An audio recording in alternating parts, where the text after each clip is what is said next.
Hola, ¿qué hay? Bienvenidos sean todos ustedes a nuestro espacio de cuentos o de relatos para adultos. En los próximos minutos vamos a saber cosas interesantes de los castillos españoles y tendremos lógicamente nuestro relato que va a tener que ver mucho con el tema. Será por relatos en relación con los castillos, ¿verdad? Bien, pues nos acompaña Miguel Ángel Bru, vocal de la Asociación Española de Amigos de los Castillos y director de los viajes culturales dentro de la asociación. Miguel Ángel, bienvenido una vez más. Y Hola, se nos había quedado anteriormente el tema corto, así que vamos a seguir hablando de castillos. ¿Te muchas parece bien, gracias, sí, verdad? por supuesto. En fin, ¿cuáles son las tareas? Empecemos por ahí. Las tareas de la Asociación Española de Amigos de los Castillos. Pues nosotros la asociación desde 1952, que se fundó hace mucho, su fin era la divulgación y el dar a conocer cómo había una serie de elementos patrimoniales que no les prestábamos tanta atención, que eran los castillos. Entre ellos, pues los castillos, sobre todo aquellos que uno tiene en la cabeza, que son los de la Edad Media, ¿no? De hecho, esos fueron los primeros que se empezaron a proteger, después del decreto de protección de los castillos del 49, en el 52 surge la asociación con ánimo de dar a conocer y de proteger, porque ese es el fin fundamental. Si la gente no valora el patrimonio, ese patrimonio pasa desapercibido. Claro. Por ello, en la asociación, desde esos orígenes hasta la actualidad, actualmente lo que pretende es, a través de cursos, a través de conferencias, a través de los viajes, que es como más se divierte la gente viendo y tocando estos edificios, pues damos a conocer este patrimonio. Además de estos fines más divulgativos, tenemos unos fines más académicos, tenemos una biblioteca con un fondo que todos los investigadores pueden venir y consultar. El creador de la biblioteca, que me ha llamado mucho la atención, este Sí, hombre, lo que ha hecho pues Bordegé. por documentar todos los castillos, ¿no? Sí, bueno, Federico Bordegé, que además lleva su nombre la biblioteca, fue uno de los grandes, fue un ratón de biblioteca realmente, que se dedicó a investigar, a trabajar, y realmente era una joya de hombre en cuanto a labor de documentación de muchísimos castillos, y principalmente, por decir algunos, sorianos, ya que él pues, tuvo mucha vinculación con esa tierra tan importante de los castillos. Luego, además de esta labor de biblioteca, lo que ahora estamos desarrollando es una labor de conocimiento, o sea, realmente dar clases a la gente de lo que son las fortificaciones. Todos conocemos en el mundo, la diferencia entre el mundo románico y el mundo gótico, al menos más o menos lo que es un Sí, arco a gótico, un grandes arco rasgos y en relación con el apuntado. arte siempre, sí. Pero claro, estos edificios tan importantes que son los castillos, no diferenciamos entre lo que es una saetera de una tronera, y son elementos cronológicos que ya te están aportando una diferencia en la edad de ese castillo. Entonces nosotros, a través de una serie de cursos divulgativos que damos en el instituto, pues ofrecemos la posibilidad a la gente de que aprenda desde el Neolítico hasta nuestros días, hasta el siglo XX, lo que han sido las fortificaciones. Pues es estupendo. De forma divulgativa en la asociación, pero también en la universidad. Miguel Ángel, unas cuantas de estas fortalezas y de unos años a esta parte se han convertido en paradores nacionales. ¿La asociación tiene algo que ver con esto o esto, como decían las madres, paga cementerio aparte? En efecto, esto es aparte, realmente Paradores Nacionales surge, es una herramienta del Estado para sacar una serie de elementos, dar una función a una serie de elementos fortificados muy importantes, no solamente fortificados, pues ya sabemos que hay diferentes tipos de paradores, y el paradores de hecho ha evolucionado muchísimo desde ese momento hasta nuestros días. De hecho, nosotros la vinculación que tenemos con paradores es este concurso, bueno, este concurso es el de fotografía de Moro, pero tenemos un concurso especial para investigadores de un premio de paradores. Paradores subvenciona este premio, aportando la cuantía que damos al premiado sobre una investigación de un castillo específico. Muy bien, qué interesante.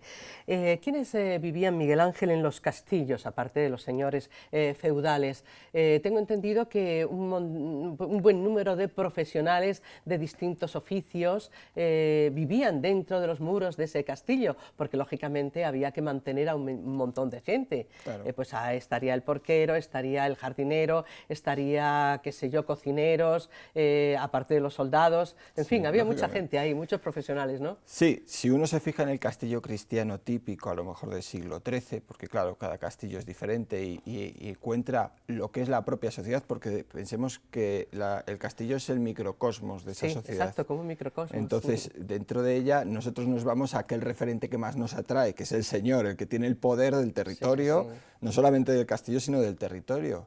Señor que vive en la torre del homenaje, donde se le rinde el homenaje feudo-vasallático, donde vienen otros señores a hacer el immixtium manum y una serie de elementos que hacen que otros señores dependan de este señor mayor.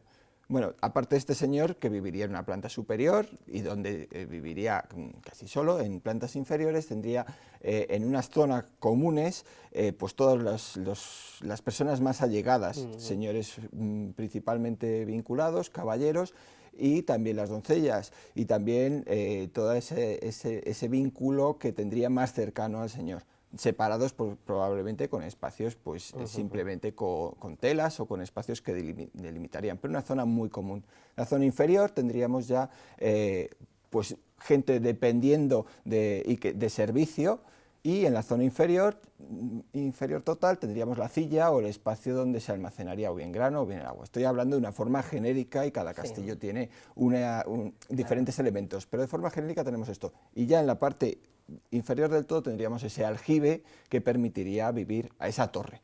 Fuera de la torre, en el entorno, lo que tendríamos es una muralla exterior en la que tendríamos establos y por tanto aquellas personas vinculadas al señor y que cuidaban a esos caballos, los porqueros y diferentes elementos que estarían vinculados a la explotación agropecuaria que necesitaría para vivir esa gente, ya sea pues la comida estaría asociada a esa gente que estaría explotando. Y el foso, no nos olvidemos de él, ¿no? Y una vez que trasvasamos esa muralla, tenemos un foso exterior que normalmente suele ser seco, no es ese foso de agua donde hay agua y cocodrilos, no, pues nunca. Bueno, eso realmente es muy raro, realmente suele ser un foso seco, profundo. En algún caso, pues en Calatrava la Vieja, de Ciudad Real, hemos encontrado que se desvía el Guadiana para hacer una isla de la fortificación, pero el foso húmedo suele ser un elemento un poco extraño.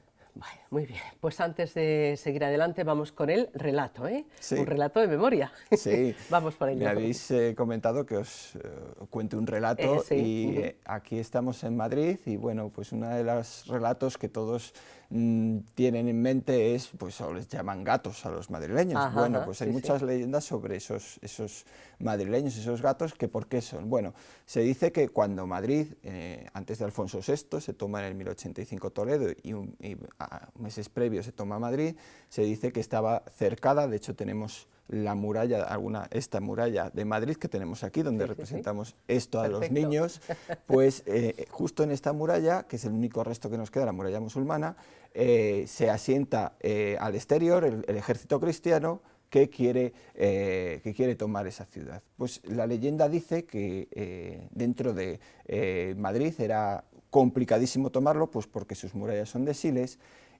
y de fuego, que es como nos dice que son las murallas de Madrid, y por lo tanto uno de los nobles del linaje, que era los Gato, decía que iba a tomar él al asalto la muralla. Y una de las formas que tomó fue realmente subir y saltar por encima de la muralla y gateando. Saltando sobre ella y agarrándose sobre ella como gatos, y se dice que de ahí pasaron. Bueno, Claro, esto es realmente una leyenda sobre esos gatos que consiguieron tomar, y esos fueron los primeros cristianos que tomaron la ciudad y que tomaron y se convirtieron en los primeros madrileños. Obviamente había población previa y continuaría a lo largo del tiempo, pero esa es la idea. Y luego, asociado a esta idea de la leyenda de la toma de Madrid, pues quería traer también la leyenda de cómo se descubre la Almudena, porque la Almudena, como sabemos, es la Virgen que está en la Almudaina, la antigua ciudad musulmana de Madrid, por eso recibe el nombre de Almudena. Bueno, pues esta Almudena, supuestamente cuando toman los musulmanes, cuando toman los árabes toda la península ibérica, los visigodos lo que hicieron fue ocultarla en una torre con 2 cirios a los lados, que permanecieron encendidos durante toda la ocupación árabe hasta que llegaron los cristianos y tomaron la ciudad. Bueno, una vez tomada la ciudad, se dice que Alfonso VI quiso buscar esa imagen e hizo una gran procesión por todo el centro de Madrid, buscándola durante toda la noche. Y llegado al cabo un punto determinado de la noche, de repente una de las torres se cae, se rompe y aparece la Virgen con esos dos cirios que se habían mantenido, imaginaros, esos casi 400 años. Era una señal de arriba, desde luego, todo esto, ¿no? Realmente de que por fin Madrid, la antigua Madrid, se convertía y que había aparecido esa Virgen y apareció justo precisamente al lado de esa muralla en la Puerta de la Vega, y de hecho ahí tenemos esa imagen de la Virgen de la Almudena. Curioso, hablábamos antes de toda la gente que tenía que vivir forzosamente en ese castillo para cumplir las necesidades no solo de sus habitantes, sino se me ocurre también para resistir un asalto del enemigo, resistir no sé cuánto tiempo. Bueno, la historia está llena de ejemplos de hasta qué punto se podía resistir en tiempo, dosificando lógicamente lo poco que tenían para comer, para sobrevivir. Ese tema es interesante también. Es muy interesante, ¿verdad? Y de hecho ha creado una conciencia incluso a la hora de hablar. No es un castillo, pero es muy vinculado a las fortificaciones, y es esa defensa a la numantina, realmente Numancia. Es una historia que a todos nos enseñaron de pequeños, una maravilla. Es la esencia de lo que es una fortificación. La fortificación lo que tiene que hacer es defender a la gente dentro y protegerse, pero de toda la forma posible, ya sea primero a través de la protección de las puertas, y luego ya sea a través de una buena gestión de la alimentación. Pensemos que hasta el siglo XX los ejércitos no empiezan a tener un mantenimiento y hay un control realmente de cómo es todo el sistema de habituallamiento de las tropas. Realmente unas tropas que venían al asalto de un castillo tampoco iban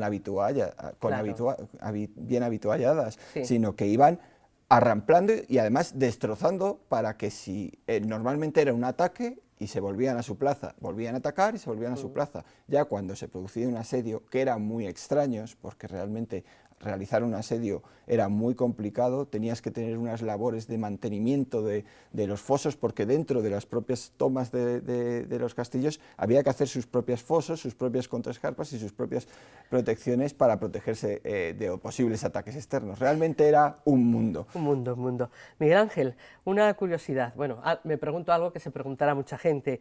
Todos esos muebles, cuadros, armaduras que vemos en los castillos y que nos sitúan en cualquiera de los siglos pasados, el 10, el 12, el 13, el 15, todo ese utillaje es reproducción en la mayoría de los casos, ¿verdad? Muy extrañamente eso ha sobrevivido el paso del tiempo. Sí. Obviamente, en gran parte de los casos son bien reproducciones, pero hay que decir que tenemos auténticas joyas que se mantienen. Que están ahí, ¿no? Que en los están museos, ahí quizás. Y que realmente, porque realmente muchos de estos castillos se han convertido en museos, en lugares donde se mantienen piezas de estas. Hay que decir que han sufrido mucho a lo largo de la historia y han sufrido también la ocupación por tropas, por ejemplo, francesas y por tropas posteriormente, incluso que los utilizaban desde establos, arramplaban con todo, destrozaban todo. Y básicamente es que el fuego, durante el frío y durante una guerra, lo último que se preocupa es de si hay que proteger el patrimonio, lo que hacen es utilizarlo para calentarse. Entonces sí que ha habido muchas destrucciones, pero tenemos suerte de muchos castillos donde sí se han mantenido y donde tenemos la suerte de protegerlos y de mantenerlos allí. Entonces, la asociación convoca un premio anual de investigación y también edita una revista. Esto es importante que lo contemos a nuestra audiencia. Sí, el premio anual, lo hemos comentado hace un momentito, es de Paradores sobre investigación. Convoca anualmente este premio para dar a conocer la labor de muchos investigadores sobre los castillos. Anualmente lo publicamos y va directamente a nuestra revista, que desde el año 52 se viene editando en papel y que estamos ahora mismo en el cambio al mundo digital y vamos a pasar a esa revista digital que estamos ahora trabajando en ella. Edición de libros, informatización de la biblioteca, todo el progreso hay que adaptarlo a todo esto. Hay que adaptarlo, porque es que ahora mismo parece que uno, si no está en la red, no existe. Y de hecho, pues también una labor en el personal, entramos gente más joven, entramos gente que le damos otro aire a la propia asociación para, además, darle a las nuevas generaciones una visión diferente de lo que son esos castillos que pues a todos una nos labor preciosa, interesantísima desde el punto de vista cultural, histórico, desde todos los puntos que podamos mencionar. Miguel Ángel Bru, Asociación Española de Amigos de los Castillos. Muchísimas gracias por esta segunda visita y a lo mejor dentro de unos meses volvemos a hablar de castillos, que me he quedado muy interesada por el tema y todavía quedan cosas de las que hablar. Contar ¿Te parece con bien? nosotros para todo lo que queráis. Gracias Encantados. y hasta siempre. Muchas Y a gracias. ustedes, amigos y amigas, pues hasta una nueva ocasión. Un relato, un cuento, una historia siempre interesante para nosotros, para la gente adulta.